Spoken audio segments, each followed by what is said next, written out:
YouTube channel 7 learning. तो जिन भी students का रीजनल सेंटर है दिल्ली 1 और जिनको अपने दिसंबर 2024 के असाइनमेंट सबमिट करने हैं, तो यह वीडियो आप सभी स्टूडेंट्स के लिए है। आप सभी स्क्रीन पर देख सकते हैं कि इग्नू के आर्ट्स दिल्ली 1 की ओर से आपके जो असाइनमेंट सबमिशन की गाइडलाइंस हैं वो यहाँ पर शेयर कर दी गई हैं।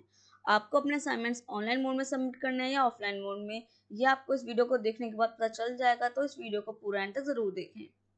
तो जैसा कि आप देख सकते हैं, आपके जितने भी स्टडी सेंटर आते हैं रीजनल सेंटर दिल्ली 1 के अंतर्गत, उन सभी के बारे में यहाँ पर बताया गया है।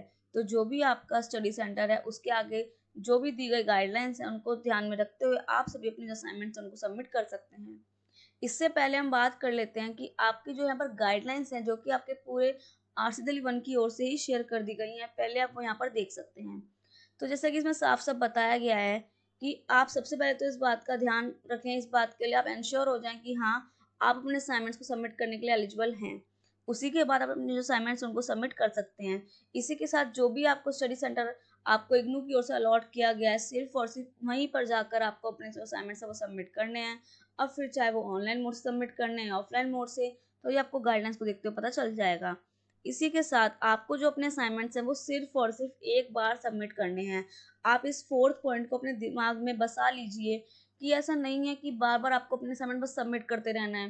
जैसे कई सारे स्टूडेंट्स होते हैं, वो ऑनलाइन मोड से भी एक बार, दो बार, तीन बार अपने असाइनमेंट्स को सबमिट करते रहते हैं, या कुछ सोचते हैं कि हम ऑनलाइन भी सबमिट कर देते हैं, ऑफलाइन भी सबमिट कर देते हैं। तो आपने दो तरीके से दो बार अपने असाइनमेंट सबमिट कर दिए, या सिर्फ ऑनलाइन ही आप दो तीन बार अपने असाइनमेंट सबमिट करते जा रहे हैं, तो आपको ऐसा नहीं करना है। अगर आप ऐसे करते हैं तो आपके किसी भी असाइनमेंट के मार्क्स नहीं जुड़ेंगे, आपके कोई भी असाइनमेंट्स जो हैं वो यहाँ पर मान्य नहीं रह जाएगा। तो इसलिए आप सभी इस बात का ध्यान रखें कि आपको अपने असाइनमेंट सिर्फ और सिर्फ एक बार ही सबमिट करना है, और वो भी अपनी गाइडलाइंस को देखते हुए कि जो भी आपके स्टडी सेंटर की गाइडलाइंस हैं, बस उसी का ध्यान रखते हुए अपने असाइनमेंट्स को आप सबमिट करें। इसी के साथ आपका जो फर्स्ट पेज है उस पर आपकी क्या क्या डिटेल्स होनी चाहिए वो यहाँ पर लिखा हुआ है, तो आपकी ये कुछ डिटेल्स होनी वहाँ पे मैंडेटरी है, तो इस बात का आप ध्यान रखें। इसी के साथ आपके जो असाइनमेंट्स हैं वो सिर्फ और सिर्फ हैंड रिटन होने चाहिए। काफ़ी सारे स्टूडेंट्स सोचते हैं कि हम टाइपिंग अपने जो असाइनमेंट्स हैं उनको सबमिट कर दें, लेकिन ऐसा नहीं होता। आपको जो अपने असाइनमेंट्स है वो सिर्फ और सिर्फ अपने हाथों से ही उसके आंसर्स लिखने होते हैं, एंड देन उसी को आप सबमिट कर सकते हैं। वो आपको चाहे ऑनलाइन मोड से सबमिट करना है या ऑफलाइन मोड से। तो आगे हम बात कर लेते हैं कि आपको जो अपने असाइनमेंट्स है वो किस मोड से सबमिट करने हैं। तो जैसा कि आप देख सकते हैं, जिनका भी स्टडी सेंटर कोड है 0700, यानी कि IGNOU study centre regional centre Delhi 1 Mohan cooperative industrial estate वाला, तो ऐसे में आप सभी को जो अपने असाइनमेंट्स हैं वो सिर्फ और सिर्फ इस गूगल फॉर्म लिंक के जरिए ही सबमिट करने हैं। तो जैसे ही आप यहाँ पर राइट क्लिक करेंगे, आप देख पाएंगे आपका जो गूगल फॉर्म लिंक है वो ओपन हो जाएगा। साथ ही इस गूगल फॉर्म पे आपको अपने असाइनमेंट किस तरीके से सबमिट करने हैं, अगर आपको नहीं पता और आप चाहते हैं कि मैं इस पर एक वीडियो बनाऊं, तो इसके लिए आप मुझे कमेंट करके बता सकते हैं।